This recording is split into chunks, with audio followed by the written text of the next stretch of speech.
नमस्कार, सत श्रीकाल, आदाब। मेरा नाम मनदीप पुनिया है और आप देख रहे हैं गांव सवेरा। आज हम कांग्रेस की उस लिस्ट के बारे में बात करेंगे जो कल रात को रिलीज़ की गई है। 31 लोगों की टिकट अनाउंस की गई है, हालांकि एक टिकट और बाद में अनाउंस करके 32 हो गई हैं।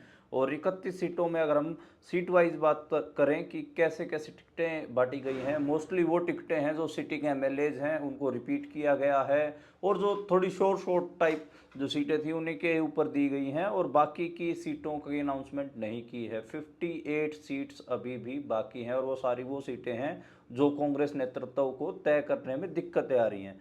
बात करते हैं कालका की। प्रदीप चौधरी सिटिंग एमएलए नारायण, वहाँ पर कालका से एक बड़ा ये हो सकता है कि अब की बार वहाँ पर फाइट हो और प्रदीप चौधरी को मुश्किलें आएंगी। नारायणगढ़ से शैली चौधरी मुश्किल सीट है।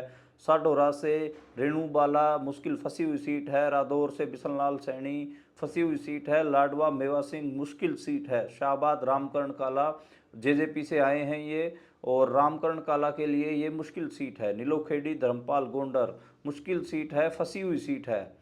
और असंध शमशेर सिंह गोगी, ये असंध में कहीं ना कहीं अपर हैंड है शमशेर सिंह गोगी का। समालखा से धर्म सिंह छोक्कर, ये सीट माना जा रहा है कि फंसी हुई सीट है। उसका रीज़न ये है कि बीजेपी ने समालखा से जिसको कैंडिडेट बनाया है, करतार सिंह भड़ाना, बेटे मनमोहन भड़ाना, वो अच्छे कैंडिडेट है। और धर्म सिंह छोक्कर ईडी के मामलों में फंसे खड़े हैं। खरखोदा से जयवीर सिंह वाल्मीकि ईजी सीट है। सोनीपत से सुरेंद्र पवार जो कि जेल में बंद हैं, उन्हीं को ही टिकट दी गई है। तो ये भी सीट फंसी हुई है क्योंकि बीजेपी से निखिल मदान स्ट्रॉन्ग कैंडिडेट हैं। गोवाना से जगबीर सिंह मलिक मुश्किल सीट है क्योंकि अरविंद शर्मा को बीजेपी ने टिकट दिया है, और खुद कांग्रेस का एक बड़ा गुट गोवाना में कांग्रेस के खिलाफ है। बड़ौदा इंदुराज सिंह नरवाल इजी सीट है, थोड़ी फाइट होगी लेकिन निकल जाएगा। जुलाना से विनेश फोगाट इजी सीट है, लेकिन जो लोकल वर्कर हैं वो थोड़ा बहुत विरोध कर रहे हैं। अगर वो मैनेज हो गया तो जुलाना सीट आसानी से निकल जाएगी। कांग्रेस का अपर हैंड है। सफ़ीदों से सुभाष गांगुली अच्छी सीट है लेकिन फाइट बनेगी, क्योंकि राम कुमार गौतम को हल्के में नहीं लेना चाहिए, और बीजेपी उनको बड़े ब्राह्मण नेता के तौर पर स्टेब्लिश करने की कोशिश कर रही है। कल्याणवाली शीशपाल सिंह टफ सीट है, मुश्किल सीट है। डबवाड़ी अमित सियाग, यहाँ पर फाइट देखने को मिलेगी, लेकिन आज के टाइम पे अपर हैंड अमित सियाग का है। गढ़ी सांपला किलोई भूपेंद्र सिंह हुड्डा 9 बजे जीत जाएंगे।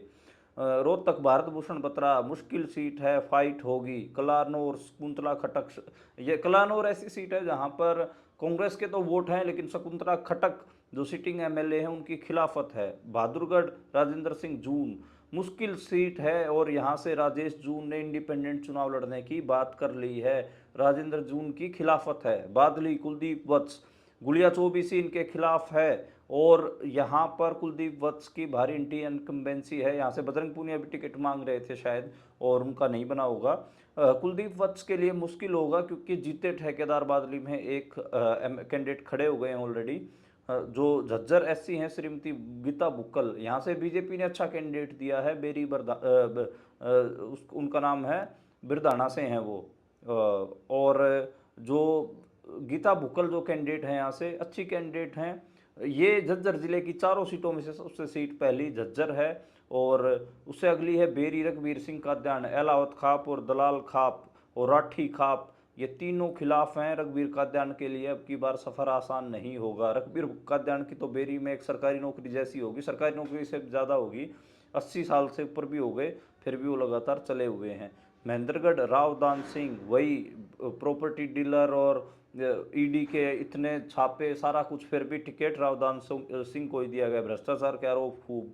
रेवाड़ी चिरंजीव राव इजी सीट तो नहीं गएंगे, टफ मतलब मुकाबला है लेकिन कांग्रेस को अपर हैंड है। नू में आफ्ताब अहमद इजी सीट बताया जा रहा है। फिरोजपुर झिरका सबसे बड़ा मार्जिन मामन खान जीत सकते हैं, क्योंकि सबसे पॉपुलर अगर कोई है तो मामन खान है मेवात इलाके में। पुनाना मोहम्मद इलियास। होडल से उदय भान इजी सीट है। फरीदाबाद एनआईटी नीरज शर्मा अच्छे कैंडिडेट हैं। तो ये एक मोटा मोटा है। तो जो पहली लिस्ट है उसके बाद रुझान में अगर मैं बताऊं तो सबसे ज़्यादा जो नुकसान है वो झज्जर जिले से ही खबर हैं। बाकी तो, और एक शाहबाद की जो सीट है उधर से थोड़ा सा विरोध के सवर हैं। गोवाना से थोड़े विरोध के सवर हैं। और ये ऐसी सीटें हैं जहाँ पे कुछ कुछ विरोध जरूर हो रहा है, बाकी कहीं पे इतना कोई विरोध नहीं है। जैसे रेवाड़ी में कोई विरोध नहीं है, और होडल में कोई विरोध नहीं है, फरीदाबाद एनआईटी में कोई विरोध नहीं है, जो मेवात है वहाँ पर कोई विरोध नहीं है, रोहतक के जिले की सीटों पे भी मोर और लेस कोई विरोध नहीं है। सिर्फ शकुंतला खट्टक ऐसा नाम है जिनको लेकर थोड़ा सा है। और जो एक एक हिसाब से कहें, सोनीपत में जो सोनीपत की शहर की सीट और गोवाना, दो ऐसी सीटें हैं जिनको लेकर थोड़ा सा अनइजीनेस है। हाँ, मैं बड़ौदा का बताना भूल गया, वहाँ पर कपूर सिंह नरवाल बुजुर्ग हो रखे हैं, वो भी चुनाव लड़ने की बात करें, उन्होंने मीटिंग बुलाई है। बाई इलेक्शंस में उनको मुश्किल से बैठाया गया था, मनाया गया था, लेकिन अब वो नहीं मान रहे हैं। ऐसे ही मतलब मोटा मोटा जो टिकट डिस्ट्रीब्यूशन है सदा हुआ सटीक लग रहा है, लेकिन इंटरनल बहुत सारी चीज़ें हैं जिसको लेकर मुझे लग रहा है कि इन 31 सीटों में से कम 10 सीटिंग एमएलए जैसे हैं जिनकी भारी इनकम्बेंसी थी, और कांग्रेस जो पॉलिसी लेके आए कि सीटिंग एमएलए की टिकट नहीं काटेंगे, मुझे लगता है उसके कारण कांग्रेस का नुकसान हो रहा है। ये पॉलिसी जिसकी भी रही हो, लेकिन यहाँ पर दर्जन भर ऐसे एमएलए हैं जिनकी भारी इनकम्बेंसी है, और उसमें से कम 10 विधायक उसकी भेंट चढ़ सकते हैं। 31 में से मुझे लगता है कि 20 के आसपास, 11 सीटों को अब हम हटा दें तो 20 के आसपास सीटें ऐसी हैं जहां पर अच्छी फाइट होगी और थोड़ा सा एज। और जो एज की बात करें तो 15 सीटें, इनमें से 31 में से 15 सीटें ऐसी हैं जिसमें कांग्रेस को क्लियर एज है, और 20 सीटों पे अगर 5 और सीट बढ़ा दे तो वहां पर क्लियर और फाइट है, यानी कि 20 सीटों पे कहीं ना कहीं जो कांग्रेस है वो लीड की तरफ भाग रही है और क्लियर अच्छी फाइट है। लेकिन 11 सीटें ऐसी हैं जहां पे कांग्रेस मशक्कत कर रही है, ये एक मेरा आकलन है। इसमें से अलग अलग किस्म के डाटा भी हैं, जैसे दलित का डाटा है, जाट का, ओबीसी का, मुस्लिम का, वो सारा भी आपको हम बताएंगे। एक बार 90 की 90 सीटें आ जाएं, और मेरे को लग रहा है कि ये जो टिकट डिस्ट्रीब्यूशन है कांग्रेस का, ये इसलिए फंसा हुआ है क्योंकि ये सबसे जो कांग्रेस मान रही थी कि सारी ऐसी सीटें इनके ऊपर विरोध नहीं होगा, अगली जो लिस्ट आनी है उसको लेकर काफ़ी हंगामा हरियाणा में होने वाला है। जैसे बीजेपी में और जेजेपी में आपको एक लहर दिखी थी, जेजेपी में तो खैर टिकट डिस्ट्रीब्यूशन से पहले दिखे थे कि जेजेपी के विधायक कांग्रेस और बीजेपी में भाग रहे थे, लेकिन आपको मैं बता रहा हूं कि जैसे बीजेपी में 200 के आसपास नेता छोड़ के गए, जिसमें से 32 बड़े चेहरे थे, 32 बड़े नेताओं ने पार्टी छोड़ी बीजेपी टिकट डिस्ट्रीब्यूशन के बाद।